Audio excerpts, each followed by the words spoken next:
नाशिकच्या धरण क्षेत्रामध्ये पावसाची संततधार सुरूच आहे आणि त्यामुळे जिल्ह्यातील 18 धरण प्रकल्पातून पाण्याचा विसर्ग करण्यात येतोय। त्यामुळे गोदा काठावरची मंदिरं पाण्याखाली गेली आहेत। त्यामुळे नागरिकांनी नदीत जाऊ नये अशा सूचना करण्यात आल्या आहेत। सध्या पावसानं विश्रांती घेतली आहे, मात्र पावसाचा जोर वाढल्यास आणखी पाण्याचा विसर्ग होण्याची शक्यता आहे। याचा सविस्तर आढावा घेतलाय मुकुल कुलकर्णी यांनी।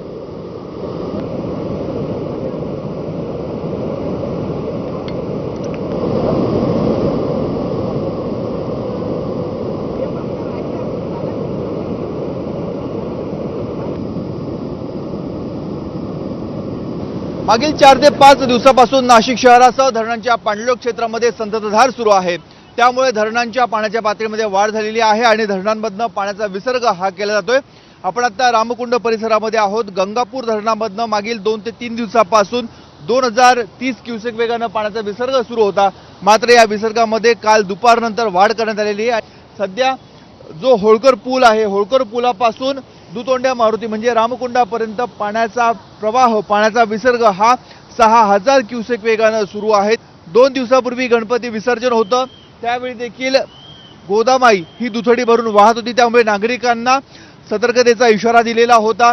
जी गणपती विसर्जनासाठी येणारे भाविक होते त्यांना नदीपात्रापर्यंत येऊ दिलं जात नव्हतं, त्यांना प्रतिबंधित करण्यात आलेलं होतं। मात्र आता जे दोरखंड लावण्यात आलेले होते, जे सुरक्षा रक्षक हटवण्यात आलेले होते, त्याचा परिणाम आपल्याला बघायला मिळतोय। अगदी गोदा पात्रामध्ये जाऊन भाविक डुबकी मारण्याचा प्रयत्न करतायत, स्वतःचा जीव धोक्यात घालण्याचा प्रयत्न करतायत।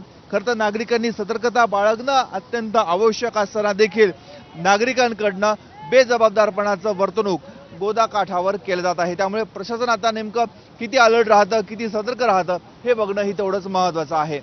कॅमेरामॅन मयूर बारगेसह मुकुल कुलकर्णी, एबीपी माझा, नाशिक।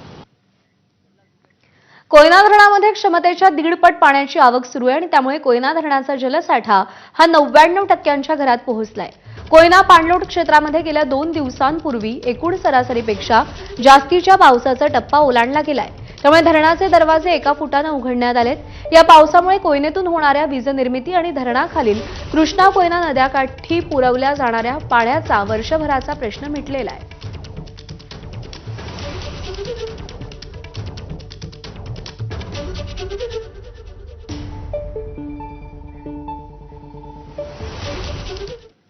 आणि या बातमीसह ब्रेकफास्ट न्यूज मध्ये आज आपण इथेच थांबूया।